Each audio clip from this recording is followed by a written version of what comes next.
E eu te enviarei a Faraó, para que tires do Egito o meu povo, sim, os filhos de Israel. Amém e amém. Eu quero falar hoje sobre vocação, chamada, diferenças entre vocação e chamada e algumas lições práticas que devemos desenvolver. Então, em primeiro lugar, eu queria trazer para os irmãos aqui o que é chamada. Chamada é o convite e o comissionamento que cada crente recebe, primeiro para crer. Crer em Jesus Cristo como seu único e suficiente Salvador.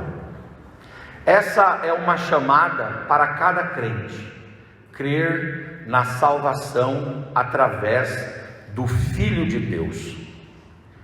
Crer no Espírito Santo, a terceira pessoa da Trindade, e a sua ação na igreja, tanto convencendo, como santificando, bem como instrumentalizando através de dons e de talentos.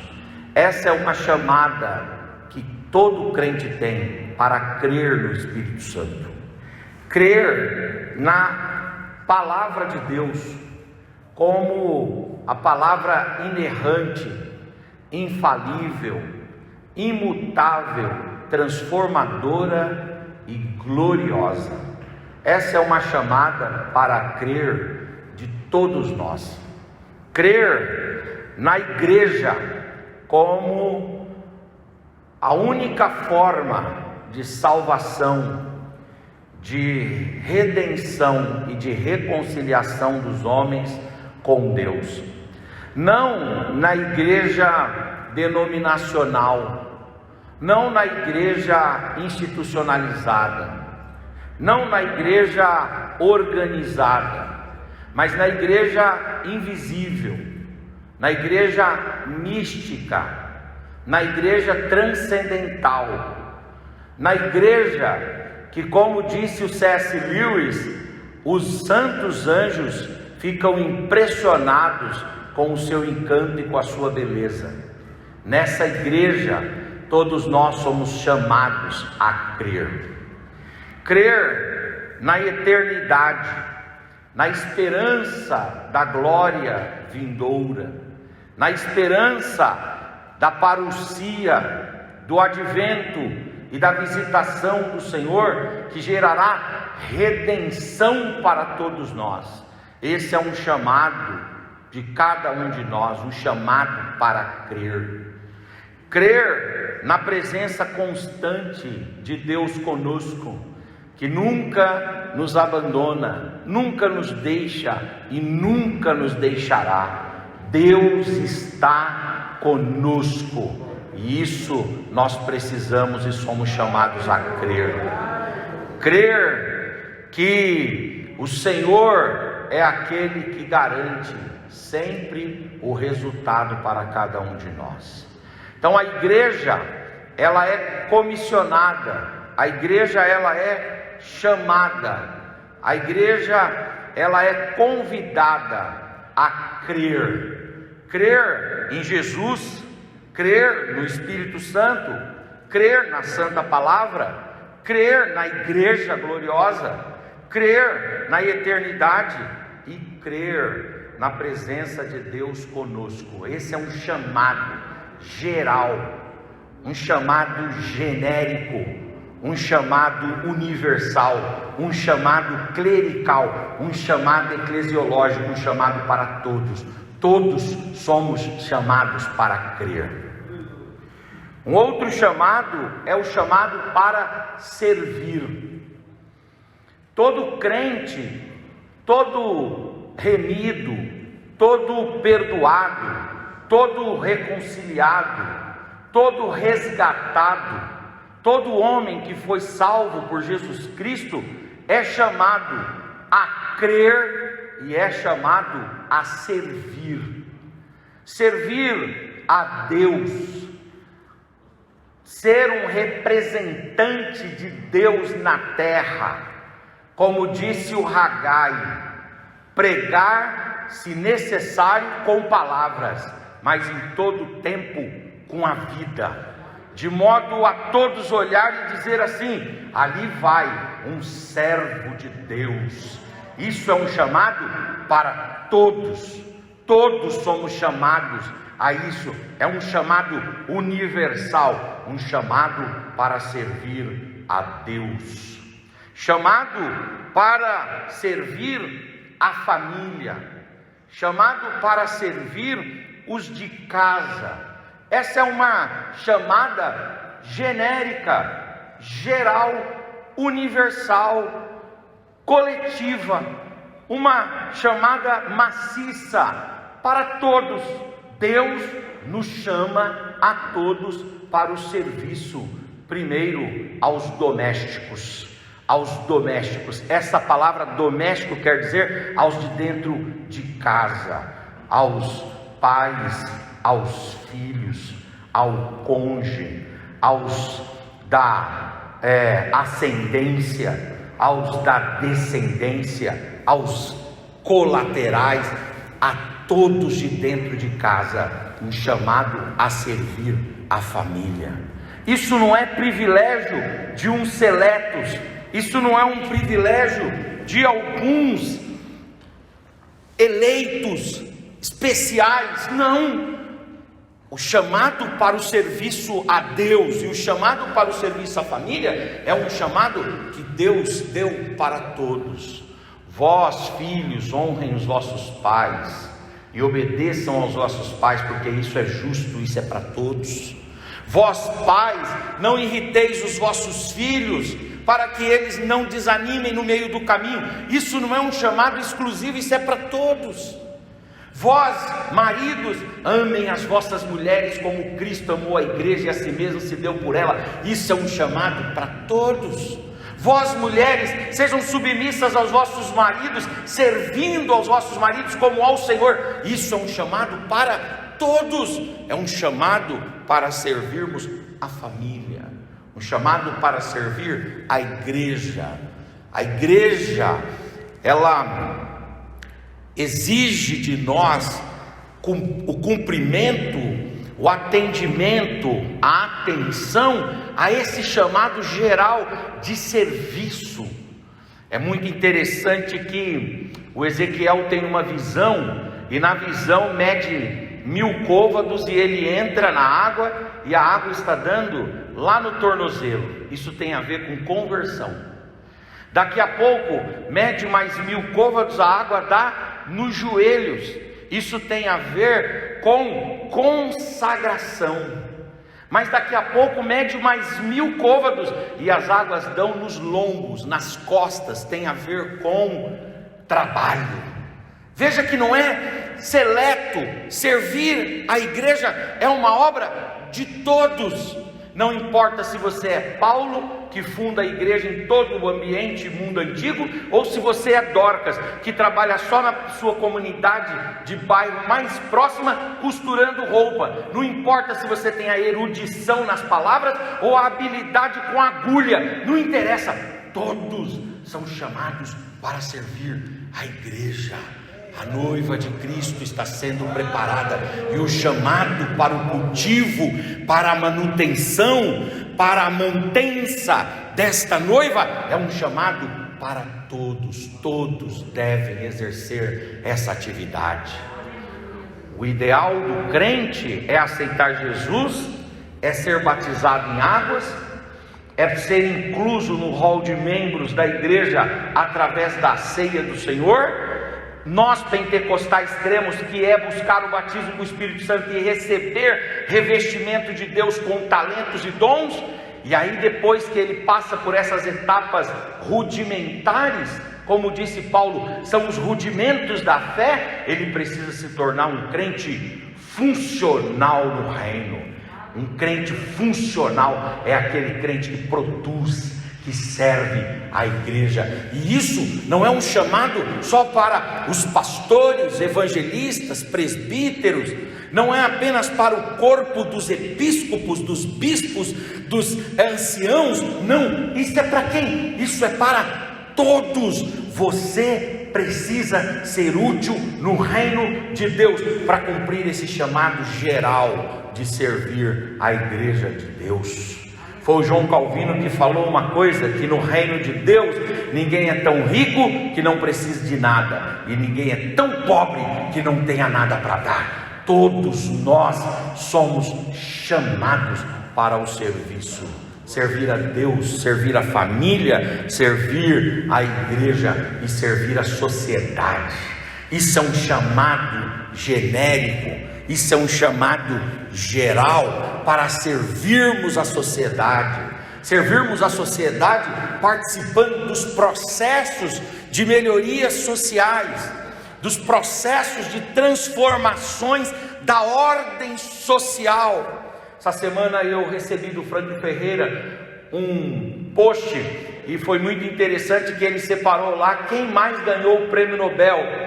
E a gente imagina que são os judeus. Não, os cristãos, eles figuram em 63% dos que mais ganharam o prêmio Nobel. O prêmio Nobel foi entregue, na sua grande maioria, mais da metade, para quem? Para cristãos, que não se reduziram apenas ao reduto, apenas ao ambiente paroquial, mas se manifestaram e se mostraram na sociedade como agentes transformadores da sociedade, e foram significativos nessa transformação, servindo a sociedade. A Lei Áurea foi assinada no Brasil, mas antes dela ser assinada, havia uma força da igreja. Cristãos católicos e protestantes se uniram para pregar. Os padres e os pastores, nas homilias de domingo, falavam contra, instigavam os irmãos que tinham escravos a dar cartas de alforria e a formar um movimento em favor da libertação e da abolição da escravatura. E aí, a partir da igreja, a escravatura é desfeita no Brasil. Isso quer dizer que a igreja, ela tem que servir, cada um de nós tem que servir a sociedade. Servir a sociedade através do voto consciente, através da eleição de homens dignos. Servir a sociedade através da fiscalização do trabalho dos agentes públicos. Servir a sociedade através do engajamento em movimentos sociais corretos, não movimentos sociais que desvalorizam, desdenham, depreciam a palavra de Deus, mas movimentos sociais adequados. Esse chamado é um chamado para todos. Deus nos chamou a todos para crer e para servir, e isso não tem a ver com um grupo, isso tem a ver com todos. O chamado para crer e para servir é um chamado, é um convite para todos. Você foi chamado para crer e para servir. Agora, o que é vocação? Vocação vem do latim vocare, e quer dizer mais do que o chamado. A vocação quer dizer uma inclinação interior. A vocação, ela tem a ver com uma voz que grita no interior e que te puxa para uma área. Isso é vocação. A vocação ela é o tudo no seu interior, te empurrando para uma atividade. Isso é vocação. A vocação, ela tem a ver com a razão da vida, ela tem a ver com o interior, ela tem a ver com a mente, ela tem a ver com o apetecimento natural, ela tem a ver com o desejo mais espontâneo, ela tem a ver com as forças mais intrínsecas, com as impulsões mais naturais, ela tem a ver com o olhar e gostar, ela tem a ver com o olhar e desejar, ela tem a ver com o olhar e querer, ela tem a ver com aquilo que encanta os seus olhos, traz riso aos seus lábios, traz gracejo à sua mente, traz alívio às suas tensões e traz vontade de estender as mãos e fazer. Isso é vocação. Isso é de fato e de verdade a vocação. A vocação é aquilo que tem a ver com o desejo mais natural. Então, o indivíduo, ele é chamado a crer. Então ele crê em Jesus, crê no Espírito Santo, crê na palavra, crê na igreja, crê na eternidade, crê na companhia constante do Espírito Santo. Ele crê. Isso é uma chamada para todos. O indivíduo é chamado para servir a Deus, a família, a igreja, a sociedade. Isso é uma chamada para todos. Mas na hora que você está exercendo a chamada, daí Deus faz brotar no seu interior uma vocação. E essa vocação tem a ver com essa impulsão interior, tem a ver com essa inclinação no interior, tem a ver com essa força interna que te empurra para determinada área, determinada atividade, determinada obra, determinado feito, determinada realização. Há diferenças entre chamado e vocação. Eu quero elencar algumas aqui. A chamada, eu diria que ela é externa. A vocação não. A vocação é interna. A chamada, ela é o cumprimento de uma ordem. Você é chamado a crer e a servir. E isso é peremptório. Isso é imperativo. Você tem que crer e você tem que servir. Isso tem a ver com cumprimento de ordem. Chamada é cumprimento de ordem. Mas a vocação é natural. Ninguém precisa mandar. Você faz porque quer fazer. Você faz porque deseja fazer. Você faz porque aquilo te impulsiona, mexe com você e você quer fazer. A chamada é ouvir o outro, porque ela sempre vem do outro para você. O outro te chama e você ouve do outro. A vocação não. A vocação é ouvir a si mesmo. É calar a voz, é fechar os olhos, é fazer uma autoanálise, e aí você vai ouvir as vozes interiores. E nesta voz interior, quando você ouve a si mesmo, você entende a sua vocação.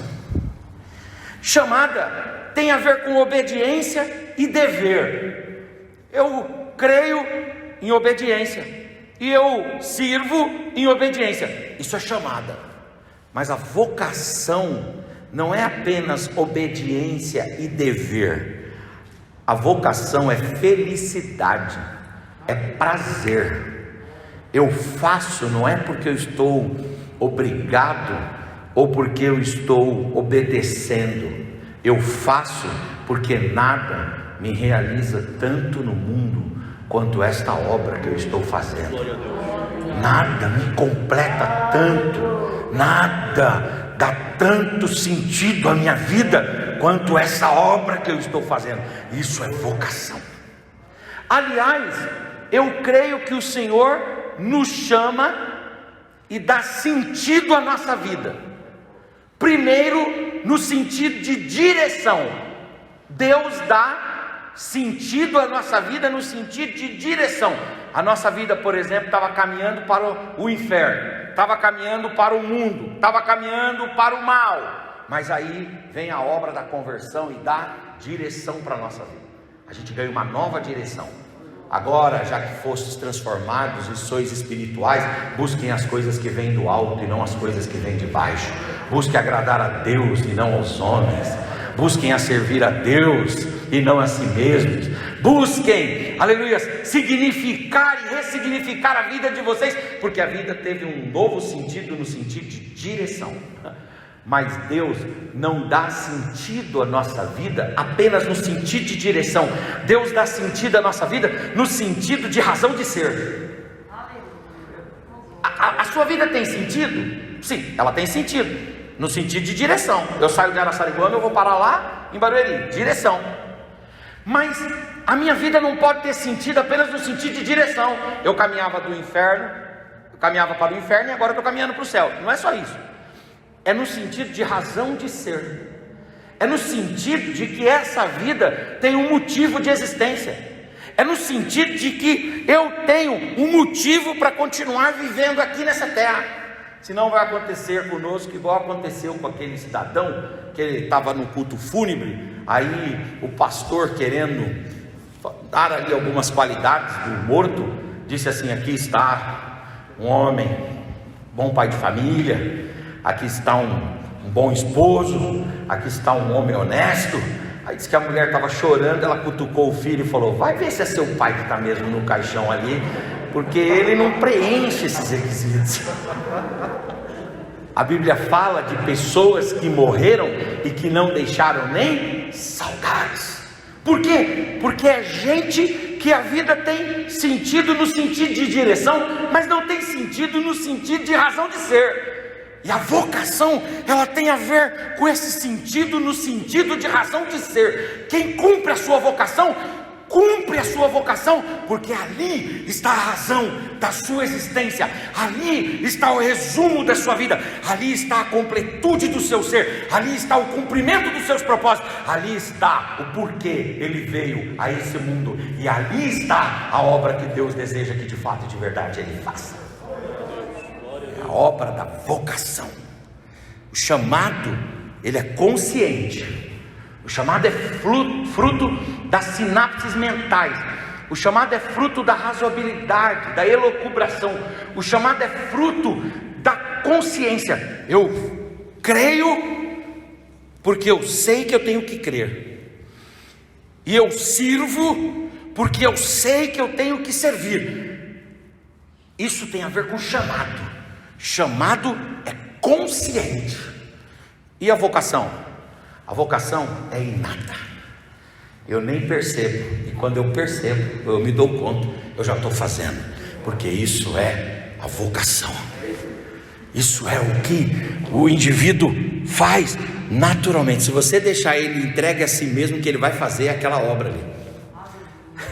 O chamado tem a ver com a capacidade do homem de arrazoamento, de crítica, de escolha, de decisão, de dizer: isso aqui eu devo, isso aqui eu devo, isso aqui eu devo. Agora a vocação é aquilo que é mais inato, mais natural, mais espontâneo. A chamada é de adulto, amadurecidos, que creem mesmo quando todas as circunstâncias dizem para não crer, e servem mesmo quando as circunstâncias dizem para não servir. Continuam crendo e continuam servindo, porque chamada é para adulto. Paulo fala de homens idôneos, homens adultos, amadurecidos, que não fazem porque são favorecidos, mas fazem por consciência da chamada de crer e de servir. Isso tem a ver com o desenvolvimento, com o amadurecimento, com o progresso, com a evolução, com a emancipação. Isso tem a ver com a dilação da mente, da compreensão. Isso tem a ver com, de fato e de verdade, a idade adulta. Eu creio e eu sirvo porque eu fui chamado para isso. Mas a vocação, ela não tem a ver com o ser adulto. Ela tem a ver com uma certa infantilidade. E que sentido essa infantilidade? Não é infantilidade, é uma simplicidade. É o indivíduo que faz porque aquilo está nele, e ele então faz aquilo para o qual ele foi vocacionado. A chamada é para todos, a vocação cada um tem a sua.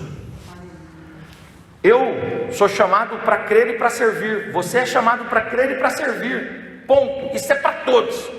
Agora, cada um, quando vai entrar aqui na igreja, os seus olhos vão ser inclinados por Deus para alguma atividade. Eu acho engraçado que tem gente que entra na igreja e já começa a olhar a fiação elétrica. Esse daí, ele é chamado para crer e é chamado para servir, mas ele é vocacionado para a manutenção. É o outro que entra na igreja e aquilo começa a perturbar os ouvidos dele, os tímpanos dele começam a doer. e ele começa cada vez mais mudar de cadeira, mudar de cadeira, mudar de cadeira, mudar de cadeira, mudar de cadeira, mudar de cadeira, até que ele assume ali. Aí ele equaliza e dá tudo certo. Aí ele, que som bom, né? Agora ficou legal. Ele é chamado para crer e ele é chamado para servir, mas ele é vocacionado para engenharia de som. É aquele indivíduo que entra na igreja e começa a olhar e dizer: quantos metros tem de uma cadeira para outra? Essas cadeiras estão pagas? Esse som aí, como é que está funcionando o aluguel aqui? Vocês compraram esse terreno? Já tem a documentação? Já passaram a matrícula? Já tem escritura? Vocês já conseguiram pagar aí todos os fornecedores? Esse indivíduo é um indivíduo que é chamado para crer e é chamado para servir, mas é vocacionado para a área administrativa. E aquele outro que quando chega na igreja, ele fica olhando para o gasofilácio. Ele não é Judas, não. Ele não foi chamado para ser Judas. Ele foi chamado para ser o quê? O tesoureiro. É o indivíduo mais seguro. Todo mundo dizendo: vamos comprar. E ele diz: não é tempo de comprar ainda. Vamos fazer. Ele diz: não é tempo ainda. Vai faltar dinheiro. Reforça, viu, no sermão aí sobre dízimo e oferta. Convida os irmãos a fazer voto, porque está faltando. Ele é chamado para crer e para servir, mas ele é vocacionado para a tesouraria. E aquele indivíduo que entra na igreja e olha para o púlpito, e ele se encanta com o púlpito, ele fica maravilhado com o púlpito. O Reinaldo Polito, ele fala uma coisa interessante. Ele diz que quando garoto, ele ia assistir os comícios nas ruas. Antigamente, nas campanhas eleitorais, tinha os comícios de rua, né? E ele então ia assistir os comícios, isso com 10 anos. E ele dizia que a multidão não o encantava, o som não encantava, o que o encantava era ver o palestrante, era ver aquele arauto em cima lá do caminhão, esbravejando e falando e gritando, e aquilo ali mexia com ele. Quando o indivíduo vem para a igreja e ele começa a olhar no microfone, ele começa a prestar atenção em como fala quem está falando, em como discorre sobre o pensamento quem está discorrendo. Ele começa a pensar e a criticar e a analisar, e ele começa a ver os grandes oradores e começa a se encantar pela dialética, pela oratória. Esse indivíduo, ele foi chamado para servir e para crer, mas ele foi vocacionado para você dar um microfone na mão dele, para que ele faça barulho e louve a Deus, e ensine o povo e conduza os irmãos através da palavra. Nós precisamos entender que todos fomos chamados para crer e para servir, mas cada um recebe de Deus uma vocação especial. Se nós ficarmos apenas no chamado, nós seremos cumpridores de ordem, mas se nós descobrirmos a nossa vocação, nos afinarmos com a nossa vocação, nos prepararmos para o exercício dessa vocação e colocarmos essa vocação em exercício com todo o esmero e com a maior excelência que nós pudermos dar, nós atingiremos o nível máximo de cumprimento do propósito de Deus na nossa vida, e o nível máximo, aleluia, de felicidade ao nosso ser. Há muita gente que é chamada e que é infeliz. Por quê? Porque é chamada, mas não descobre a vocação. Deus te trouxe aqui esta manhã.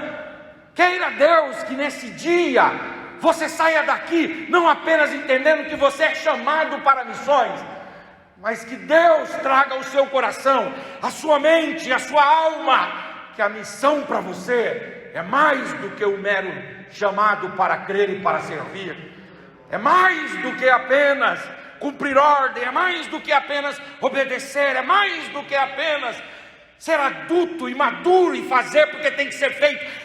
Que Deus ilumine o seu coração de uma forma tão profunda, tão marcante, que você entenda que isso é vocação para você. Isso tem a ver com o sangue que corre nas suas veias, isso tem a ver com o oxigênio, aleluia, que corre pelo seu corpo. Isso tem a ver com todos os seus movimentos e todas as suas energias e todas as suas forças. Isso tem a ver com todo o seu ser e todo o teu interior. Que a sua vocação seja de fato e de verdade missões. E aí você não vai fazer missões porque isso te impõe, te é imposto. Não vai fazer missões porque isso de algum modo te constrange. Não vai fazer missões porque há uma agenda de missões da igreja ou da urgência. Não, você vai fazer missões porque isso é o que te realiza, isso é o que te satisfaz, isso é o que te locupreta, isso é o que te planifica, isso é o que te torna uma pessoa que cumpre o propósito de Deus e é feliz de fato e de verdade. Levante a sua mão, por gentileza. Sopra sobre nós, Espírito Santo, essa manhã, e faz-nos enxergar as missões, faz-nos enxergar a obra da evangelização, a obra da expansão do teu reino, não apenas como chamada, mas como vocação do Senhor para cada um de nós. Urabacandarama naracheira mahai. Labacandaramahai. Aleluias, aleluias, aleluias. Aleluias. Aleluias. Se você não descobrir a sua vocação, você vai ser infeliz, macambúzio, tristonho. Você vai ser um cumpridor de ordens. Você vai ser um servo inútil, que Jesus falou que só faz o que mandam. Nós não podemos fazer as coisas porque sabemos que tem que ser feita. Nós temos que fazer as coisas porque isso nos move. Isso toma o nosso coração, toma a nossa mente. Isso para nós é uma questão de vida ou morte. Isso é maior do que nós mesmos e maior do que o sentido da nossa vida. Aliás, é isso que dá sentido e significado para a nossa vida. Isso é vocação. Isso é vocação, isso é vocação. Estou sentindo a presença de Deus aqui esta manhã. Levante a sua mão, por gentileza. Aleluia, levante a sua voz e peça a Deus. Diga: Senhor, que a missão para mim seja uma vocação de fato e de verdade. Aleluia. Uracandai xeremarabahai. Aleluia. Aleluia. Aleluia, eu gosto muito da história do Orlando Boyer. Ele escreveu Espada Cortante, Heróis da Fé. E o pastor Orlando Boyer ajudou muito nos seminários no Brasil. E o pastor Orlando Boyer tem uma passagem sobre a vida dele que é bem interessante. Diz que ele, já velhinho, foi para os Estados Unidos. E lá nos Estados Unidos ele foi colocado numa clínica junto com a esposa dele. E aí a esposa dele estava doente, faleceu. E ele então mandou uma carta para as missões que tinham mandado ele para lá, para que essas missões mandassem dinheiro para cuidar do funeral. A carta chegou até as missões lá, a agência missionária. A agência missionária mandou o dinheiro e ele pegou o dinheiro, tudo bem. Dias depois, a agência missionária mandou uma carta para as missões perguntando onde é que estava Orlando Boyer. A agência missionária não, a casa que ele estava, mandou uma carta para as missões dizendo onde que o Orlando Boyer estava. Só, o que ele fez? Pegou o dinheiro, a mulher dele nós sepultamos, e ele pegou o dinheiro e sumiu. Foram procurá-lo. Aonde que encontraram o Orlando Boyer? No seminário, velhinho, quase não aguentava se segurar para dar aula, mas estava ali dando aulas. Quando os irmãos chegaram para ele e disseram assim: mas o dinheiro que nós mandamos foi para o senhor sepultar a sua esposa. Ele diz: eu sei, mas eu tenho certeza que ela estaria aqui me aplaudindo a minha atitude, porque ela, como eu, tem o coração na obra de Deus, e a nossa vocação é esta: eu quero morrer dando aula. Agora, em 2018, faleceu o pastor Antônio Gilberto. Até o último dia, o último período da vida dele, morreu dando aula, pregando e ensinando. Hoje de manhã nós estávamos conversando, eu e o Paulinho aqui, nós lembramos da partida do Russell Shedd. Russell Shedd partiu em 2015, avançado em idade, mas até a última semana de vida dele, ele serviu ao Senhor com inteireza de ser. No ano de 2019 morreu o Champlin. Sabe o Champlin, que a gente tem os livros dele? Ele morreu com mais de 90 anos de idade, mas durante a sua vida e até os últimos dias próximo da sua morte, ele estava escrevendo e comentando a Bíblia. O Martinho Lutero morreu em 1545 na sua casa, e diz que ele estava almoçando, e enquanto ele almoçava, ele escrevia um texto, um comentário em Salmos, e de repente ele sentiu uma dor no coração, e pediu para sua esposa para levá-lo na cama. Ela levou e ele descansou ali e morreu. Foi sepultado lá debaixo do púlpito da igreja na Alemanha, em Wittenberg. Mas até o último momento, o que ele estava fazendo? Exercendo a sua vocação.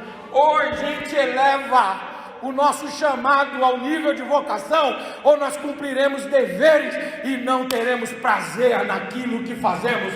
E o chamado de Deus, o grito de Deus para nós aqui esta manhã: peça ao Senhor para que as missões sejam para você mais do que o cumprimento de um dever, mais do que o cumprimento de uma obrigação, mais do que o protocolo de uma agenda anual missionária de uma igreja, de uma agência missionária. Que de fato e de verdade seja para você a vocação, em nome do Senhor e Salvador Jesus Cristo. Amém. Eu termino com algumas lições práticas. Primeira, lute para que a sua chamada evolua ao status de vocação. Assim você estará pleno, completo, cumprindo o seu propósito. 2, mesmo sem descobrir ainda a sua vocação, vai cumprindo o chamado de crer e de servir, se habilitando para aquilo que te chegar às mãos e crendo que Deus tem a sua forma de nos conduzir, como conduziu Moisés pelo Nilo, até que ele chegou no centro da vontade de Deus e cumpriu aquilo que Deus tinha para ele. Eu posso profetizar aqui, pastor Eli, com base na palavra de Deus. Eu quero profetizar essa manhã aqui, subordinado e submisso à palavra de Deus. Deus tem coisas muito maiores para você, mas até que estas coisas muito maiores sejam reveladas e manifestadas a você, assim diz o Senhor, vai fazendo o que eu tenho proposto para você, vai cumprindo o que eu tenho proposto para você, e estes caminhos te levarão aonde eu tenho idealizado, sonhado e projetado para a sua vida, em nome de Jesus. Aleluias. Urabacandaramai, choramahai, aleluias, aleluias, aleluias, aleluias, aleluias. A terceira lição que eu quero deixar aqui é que a vocação, ela está no fazer e não no tamanho que temos. Lembre-se que a sua vocação, ela sempre será maior do que você, será maior do que o seu tempo, será maior do que a sua vida, será maior do que tudo que há em você. A vocação, ela sempre será maior do que você. Gosto daquele texto de Paulo, quando ele chega lá para o Ágabo. O Ágabo vai e se amarra todo ali, e o Ágabo diz assim: ó Paulo, se você for, a Jerusalém, vão te prender assim, vão te matar. E aí o Paulo vai e diz para ele assim: meu filho, você não entende nada sobre vocação. Eu estou disposto não só a ser amarrado, preso, colocado no calabouço. Eu não estou apenas disposto a enfrentar as feras das arenas romanas. Eu estou disposto a morrer por esta causa, meu filho. Se eu tiver que morrer cumprindo a minha vocação, glória a Deus por isso, porque a vocação é maior do que eu, é maior do que as minhas estruturas, é maior do que as minhas capacidades, é maior do que as minhas possibilidades, maior do que os meus anseios. A minha vocação é maior do que tudo. O John Foxe, no livro dos Mártires, escrito em 1512, o John Foxe ele diz que há na tradição cristã que quando Paulo foi morto a mando de Nero, lá em idos do ano 68 da era cristã, decapitado, e diz que quando o seu algoz levantou ali um instrumento de corte para cortar Paulo, diz que Paulo colocou a cabeça no tronco e na sua boca podia-se ouvir murmúrios e nos seus lábios ler dizendo: Jesus, Jesus e Jesus. O John Foxe, aí eu não sei se é exagero ou não, ele diz isso da tradição cristã. O John Foxe diz que quando o pescoço de Paulo foi cortado e a cabeça dele rolou, diz que nos lábios de Paulo, ainda como se fossem espasmos. Eu não sei se você já foi numa avícola e cortou a cabeça de uma galinha e ela continua com as patinhas assim, batendo, e as asas batendo, já viu isso? Isso são espasmos nervosos, são reações nervosas que já tinham sido processadas pelo cérebro, e aquilo está sendo ainda difundido pelo corpo. Diz o John Foxe que a tradição cristã diz que Paulo, quando colocou a cabeça, ele dizia: Jesus, Jesus e Jesus. Quando veio o instrumento de corte, cortou a cabeça de Paulo e a cabeça rolou, o John Foxe diz que os espasmos de Paulo em seus lábios continuavam a dizer: Jesus, Jesus e Jesus. Na vida ou na morte, no hoje, no amanhã ou no porvir, exerçamos a nossa vocação das missões para a glória, honra e louvor do Senhor. Quero ainda trazer uma terceira lição aqui, uma quarta lição, que diz o seguinte: que a vocação, ela não está ligada com o que eu ganho, mas ela está ligada com o que eu estou disposto a gastar. E aí eu citei Moisés, e o texto diz que Moisés foi formado em toda a ciência egípcia. Moisés, segundo Charles Schwindel, lá na série Heróis da Fé, ele fala que Moisés tinha tudo para ser um faraó.